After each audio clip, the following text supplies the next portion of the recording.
오늘 말씀 제목은 기드온과 300명의 군사입니다. 오늘 말씀 본문은 하나님의 구원은 군사력에 달려있지 않고 하나님의 손에 달려있다는 내용입니다.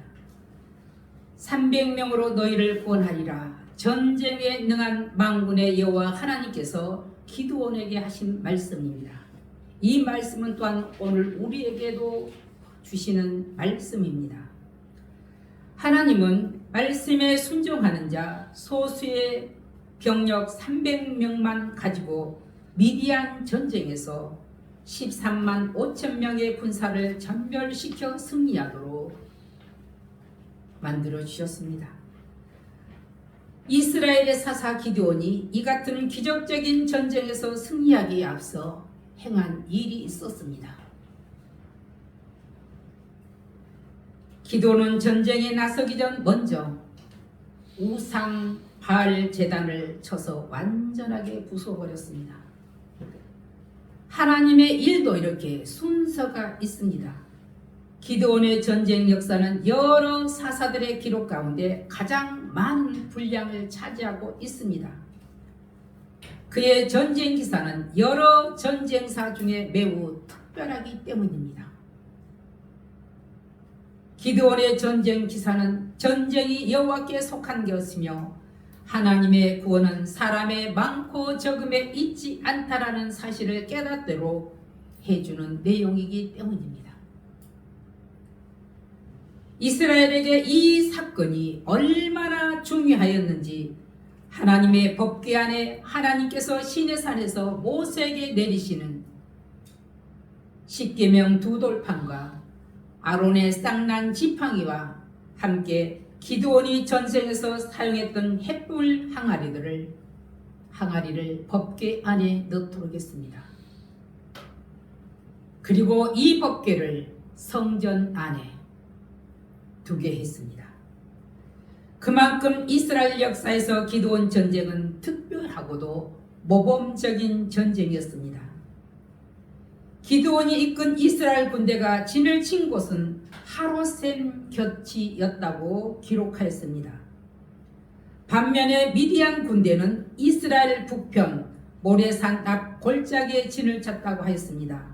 이스라엘과 미디안은 진을 친 곳부터 차이가 있습니다. 물은 생명입니다. 모래 위에서는 식물이 자랄 수가 없습니다. 기드온 군대는 길보아 산의 돌출부에 위치한 하로셈 곧 식수가 있는 요지를 장악하였습니다. 반면에 미디안이 진을 친 모레산은 이스라엘 야산의 언덕과 같은 곳이므로 군사 전략상 이스라엘에게는 시작부터 매우 유리한 위치입니다. 이스라엘에게 연합하여 전쟁해온 미디안 족속은 과연 누구인가? 아브람의 아들입니다. 아브람이 그의 아내 사라가 죽자 그의 후처로 들인 아내를 통해서 난 서자 미디안의 후손입니다. 그들은 과거 요셉을 형들로부터 사서 이스마엘 사람들에게 팔았던 인신 매매자들입니다. 그리고 발람 선지자를 돈으로 매수해 이스라엘을 저주하게 하였던 자들입니다. 그런데 그때도 지금도 아브라함의 영원한 약속의 아들은 이삭의 후손과 서자인 후손들과는 끊임없이 전쟁이 이어지고 있다는 사실입니다. 당시 전쟁해온 미디안 연합군대의 숫자는 13만 5천 명, 모래와 같이 많은 숫자라 하였습니다. 이스라엘의 군사는 단 300명, 기드온은 하나님의 지시에 따라 두 번에 걸쳐 300명만 선발하였습니다. 선발 과정은 먼저 기드온을 쫓아 싸움터에 나가겠다고 모인 3만 2천 명의 군사 가운데 두려워서 떠는 자들은 적과 싸울 수 없는 군사력으로 2만 2천 명을 돌려보냈습니다. 이들은 결국 하나님을 신뢰하지 못한 자들이므로 하나님의 영광에 들 자격이 없다 이 말입니다. 우리 3절 한번 같이 읽어봅니다. 3절. 이제 너는 백성의 귀에 외쳐 이르기를 누구든지 두려워 떠는 자는 길과 산을 따라 돌아가라 하시니 이에 돌아가는 백성이 22,000명이요 남은 자가 10,000명이었더라.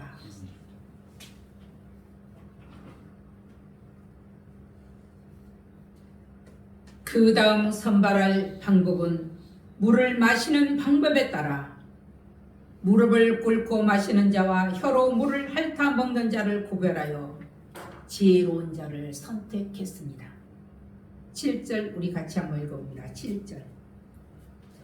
여호와께서 기드온에게 이르시되 내가 이 물을 핥아 먹는 300명으로 너희를 구원하여 미디안을 내 손에 넘겨주리니 남은 백성은 각각 자기의 처소로 돌아갈 것이니라 하시니. 목이 마를 때 무릎을 꿇고 마시는 것은 보통의 때는 정상적입니다. 그러나 전쟁 시에는 다르다 이 말입니다. 전쟁 시에 무릎을 꿇고 물을 마시는다는 것은 적이 뒤에서 칠 수 있다는 사실을 망각한 것입니다. 한마디로 조심성이 결여된 사례명으로 탈락입니다. 물을 개처럼 핥아먹는 사람은 주위를 경계하는 조심성과 군인 정신이 투철한 사람으로 한마디로 경계를 게을리지 않는 살을 하나님께서 모집하도록 했습니다. 이처럼 하나님께서 쓰시는 군사는 두려워서 떠는 자도 아니요 방심하여 경계를 소홀하는 자도 아니요 오직 담대하고 용기 있는 믿음의 사람이었습니다. 그렇다고 선택되어 남은 300명이 잘 훈련된 사람이냐? 그것도 아닙니다. 그럼에도 하나님께서 이렇게 하신 데는 혹시라도 자신들의 능력으로 전쟁에서 승리했다고 착각하여 하나님을 거스르는 교만함을 미리 방지하기 위해서였습니다. 그 많은 숫자가 다 나갈 때는 전쟁에서 이기지 못하게 하신다 했습니다. 전쟁은 여호와께 속해 있다 이 말입니다.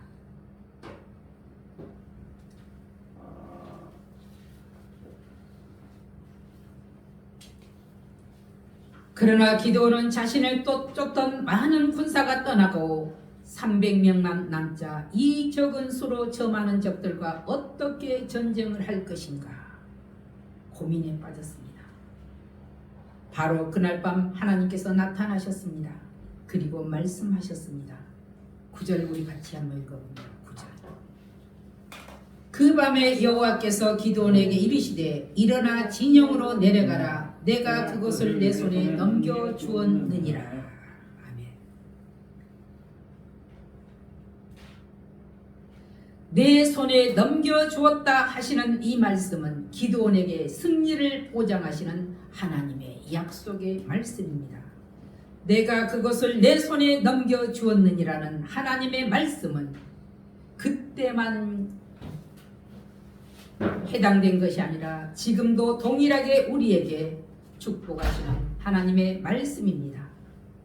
우리 모두에게 축복하시는 하나님의 음성을 들을 수 있는 영적인 귀가 열려지시기를 주의 이름으로 축복합니다. 기드온은 전쟁에서 가장 중요한 하나님의 전술을 언급했습니다. 10절 11절 한번 같이 읽어봅니다. 만일 내가 내려가기를 두려워하거든 내 부하 보러 함께 그 진영으로 내려가서 그들이 하는 말을 들으라. 그 후에 내 손이 강하여져서 그 진영으로 내려가리라 하시니 기드온이 이에 그의 부하 보라와 함께 군대가 있는 진영 근처로 내려간즉 기드온은 하나님의 명령대로 그의 부하 보라를 데리고 적진으로 내려가서 적진의 상황을 살펴보았습니다. 뜻밖의 그는 거기서 고초를 서고 있는 적들이 흉금을 털어놓고 하는 꿈 이야기와 해몽을 듣게 됩니다.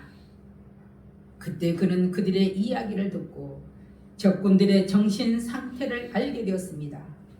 이를 보아 하나님께서 기드온에게 부하 중 부하를 데리고 적군 미디안의 진영으로 가라 하신 것은 부라가 미디안 군사들이 하는 꿈과 해몽을 들으면 확실하게 큰 용기를 얻고 이스라엘이 승리하리란 확실한 그 증거를 나머지 군사들에게 전할 수 있기 때문이었습니다. 만약 기드온이 그 말을 한다면 전쟁에 나가기 위해서 하시는 말이 아닌가 할 수도 있습니다. 그런데 같은 조건에 있는 장수 브라가 말합니다. 보초를 서던 미디안 두 군사가 나눈 대화 내용입니다. 13절 14절 우리 같이 한번 읽어봅니다. 기드온이 그곳에 이른즉 어떤 사람이 그의 친구에게 꿈을 말하여 이르기를 보라 내가 한 꿈을 꿨는데 꿈에 보리떡 한 덩어리가 미디안 진영으로 흘러 들어와 한 장막에 이르러 그것을 쳐서 무너뜨려 이쪽으로 엎으니 그 장막이 쓰러지더라.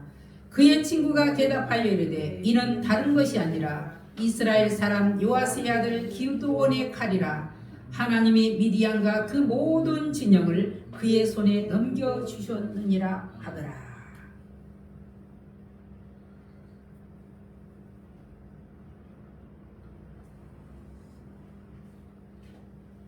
이스라엘 사람 요아스의 아들 기드온의 칼. 하나님이 미디안과 그 모든 진영을 그의 손에 넘겨주었느니라. 이스라엘 군사를 통해서 들은 것이 아니라 적군의 그것도 보초를 서고 있는 두 병사들을 통해서 이 말을 듣게 됩니다.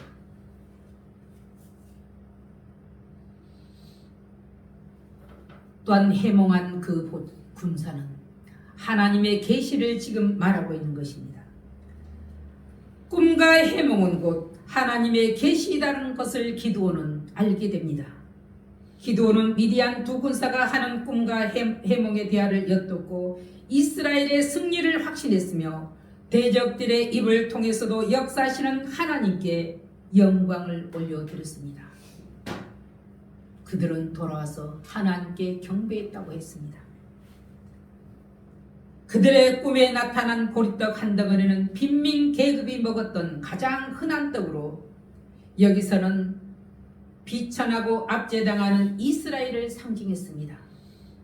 그리고 그 한 장막이 쓰러졌다는 것은 적군의 한 장소가 쓰러졌다는 것이 아니고 미디안 진의 장막을 가리키고 있었습니다. 그것은 곧 미디안의 군대가 참패하리라는 상징입니다. 저도 어떤 사람이 꿈 이야기를 하면서 물어보더라고요. 그래서 꿈 이야기에서 꿈을 꾸고 내가 기분이 좋으면 좋은 꿈이고 내가 기분이 나쁘면 안 좋은 꿈이니까 기도할 꿈이다. 이렇게 말하셨습니다. 왜? 그 꿈 이야기를 했다가는 해몽을 했다가는 쫓겨나게 생겼기 때문이었습니다. 그러나 그 꿈을 참작은 했습니다. 깊이 생각을 했습니다.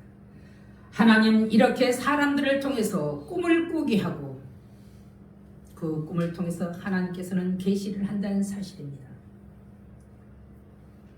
군사들이 전장에서 행동할 작전과 전술은 마치 어린 아이들이 속꿉 전쟁놀이와 같은 이야기입니다. 기드온은 이 작전을 300명의 군사들에게 세세하게 알려줍니다. 16절 18절을 우리 같이 한번 읽어볼까요?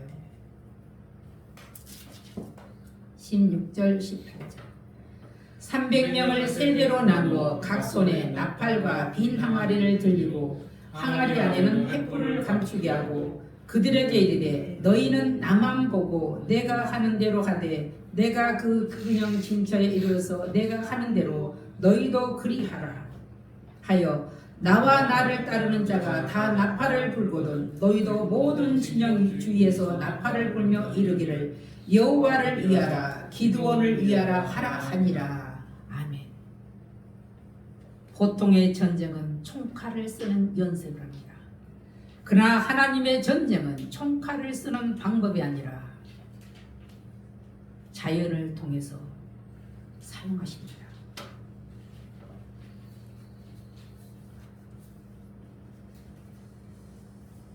하나님께로부터 결정적인 승리의 표징을 받은 기드온은 사람의 눈으로 볼 때는 마치 이게 어린아이들을 전쟁놀이와 같은 작전을 세우고 상세하게 설명한다면 즉시 미디안 군대를 기습하기에 좋은 적재적소의 용사들을 배치하였습니다. 그런 다음 군대의 지휘자는 자신의 명령에 따라 일시에 항아리 안에 감추었던 횃불 항아리를 깨뜨려 비추며 동시에 300명이 나팔을 불고 여호와를 위하여 기드온을 이하라 고함을 질러 적진을 혼란시키는 기습 공격을 가하게 하였습니다. 바로 기습 공격은 시작됐습니다. 때 아닌 천지를 진동하는 나팔 소리와 사람들의 함성과 갑자기 나타난 환한 불빛은 미디안 군사들을 혼비백산하게 만들었습니다. 미디안 군대는 순간 정신이 무너졌습니다. 공포에 휩싸인 그들은 당황한 나머지 이스라엘 군대가 자기 진영에 쳐들어온 줄 알고 그 캄캄한 어둠 속에서 서로 자기 동료들을 무참하게 찌르는 사륙이 시작되었습니다. 그들은 도망치기에 바빴습니다. 도망친 백성들을, 군사들을 무찌릅니다. 하나님께서 기드온으로 하여금 심리전을 이용하게 하셨습니다. 22절에 그랬습니다. 한번 같이 읽어봅니다. 22절에 300명이 나팔을 불 때 여호와께서 그 온 진영에서 친구끼리 칼로 치게 하심으로 적군이 도망하여 스레라의 벳시다에 이르고 또 닥밭에 가까운 아벨 볼라의 경계에 이르렀으며 아멘. 이집트 거의 국경까지 도망갔다 이겁니다.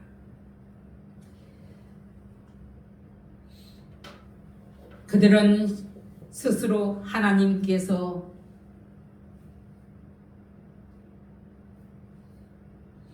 가르쳐 주신 그 작전 심리전에 말려 스스로 패망하였습니다. 이러한 전황은 과거 하나님께서 모세에게 말씀하셨던 1명이 1000명을 쫓고 2명이 10,000명을 도망하게 할 것이라는 그 약속의 말씀이 그대로 성취된 것입니다. 신명기 32장 30절에 그랬습니다. 그들의 반석이 그들을 팔지 아니하였고 여호와께서 그들을 내주지 아니하셨더라면 어찌 하나가 천을 쫓으며 둘이 만을 도망하게 하였으리요. 이것은 인간의 힘이 아니라는 말입니다. 사도 바울 역시 그랬습니다. 내게 능력 주시는 자 안에서 내가 모든 것을 할 수 있느니라고 고백했습니다. 사도 바울이 어떤 사람입니까? 그는 사도가 되기 전에 바울이라고 개명하기 전에 그는 사울입니다. 그는 예수 믿는 기독교인들을 잡아 죽이고 매질하고 온갖 핍박을 다했던 자입니다. 그런 그가 다메섹 도상에서 기독교인들을 잡으러 가다가 다메섹 도상에서 부활하신 예수를 만나게 됩니다. 사울아 사울아 네가 나를 왜 핍박하느냐? 주여 니시나이까? 나는 네가 핍박하는 예수라. 그는 인간적으로 한 번도 예수를 직접 본 적도 그를 핍박한 적도 없습니다. 그러나 예수를 믿는 기독교인들을 핍박하는 것이 곧 예수를 핍박하는 것이라 했습니다. 그는 거기서 눈이 멀었고 충격적인 일을 당하고 그가 개종하여 그가 순교하기까지 복음을 전하게 됩니다. 예수님은 그가 이방을 인하여 복음을 전할 자라고 알고 계셨습니다. 그는 이방을 위하여서 많은 고난을 당해야 할 것이다. 그렇습니다. 사도 바울은 내게 능력 주시는 자 안에서 내가 모든 것을 할 수 있느니라. 이렇듯 인간의 생각으로는 도저히 무기라고 할 수 없는 도구들이었지만 하나님을 의지한 300명의 용사들의 손에 들려진 그 도구들은 적군에게는 그 어떤 모기보다 무서운 핵무기가 되었고 정신을 잃게 만들었습니다. 전쟁은 여호와께 속한 것입니다. 그 승패도 여호와 하나님께 속해 있습니다. 그러므로 우리 역시 수없는 영적 싸움에서 승리하기 위해서는 오직 만군의 하나님을 의지해야만이 승리합니다. 우리의 꼬린점이 어디냐? 이 땅에서 하지가 않는 날, 천국에 들어가는 날입니다. 이스라엘 1대왕 사울왕의 아들인 요나단, 그는 다윗의 친구입니다. 그가 고백하기를 사무엘상 14장 6절에 여호와의 구원은 사람이 많고 적음에 달리지 아니하였느니라고 하였습니다. 그러므로도 성도들도 악한 마귀들과 싸울 때는 사도 바울이 선포했던 하나님의 복음과 진리의 횃불을 들고 나가야 됩니다. 진리의 횃불이 뭐냐? 하나님의 말씀과 성령을 의지하고 나가라 이 말입니다. 성령은 우리의 죄를 태웁니다. 성령은 우리의 인간의 눈으로는 보이지 않지만은 우리 속에 임할 때, 우리 속에 더러운 죄악이 태워지면은 우리는 뜨거워서 견딜 수가 없습니다.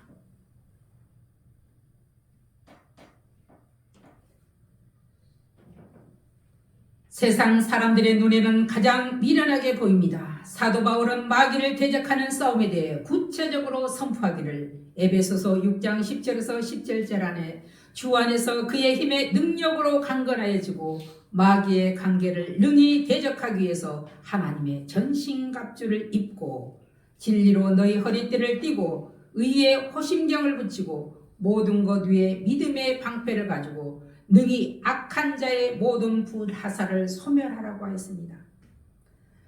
하나님께서 기드온에게 주신 전술에는 구원의 비밀이 담겨 있습니다. 하나님께서 계시로 기드온에게 적군의 보초병들이 꿈 이야기와 해몽을 듣게 하신 내용은 보잘것없는 보리떡 한 덩어리와 진흙 항아리는 인간의 무능력과 무가치함을 상징하는 것이었습니다. 이것을 이스라엘 백성들에게 영원토록 교훈하시기 위해서 법궤에 담아두게 하셨습니다.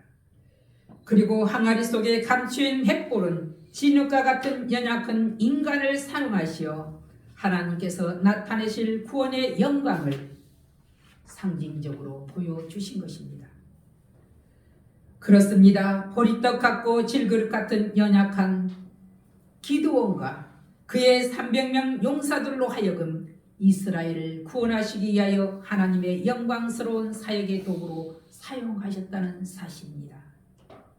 그런데 그 사건은 오늘 우리에게도 질그릇같이 깨어지기 쉬운 연약한 우리 존재들에게도 해당되는 말씀입니다.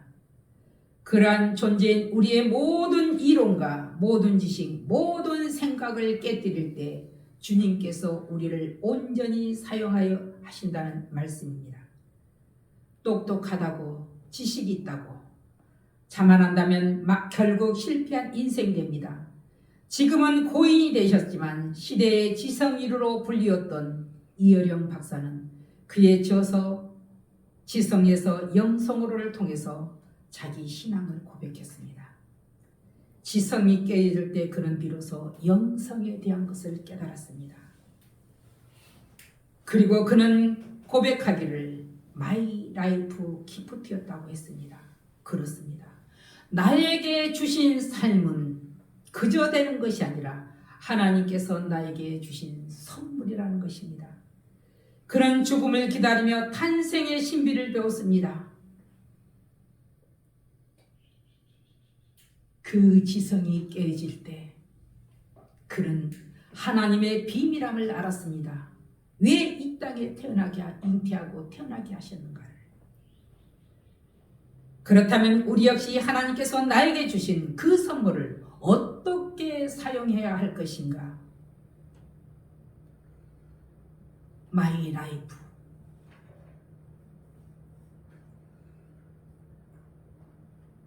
하나님께서 주신 선물입니다. 우리는 하나님께서 나에게 주신 그 선물을 어떻게 사용해야 될 것인가 깊이 생각할 수 있는 사람이어야 하겠습니다. 마이 라이프는 기프트입니다.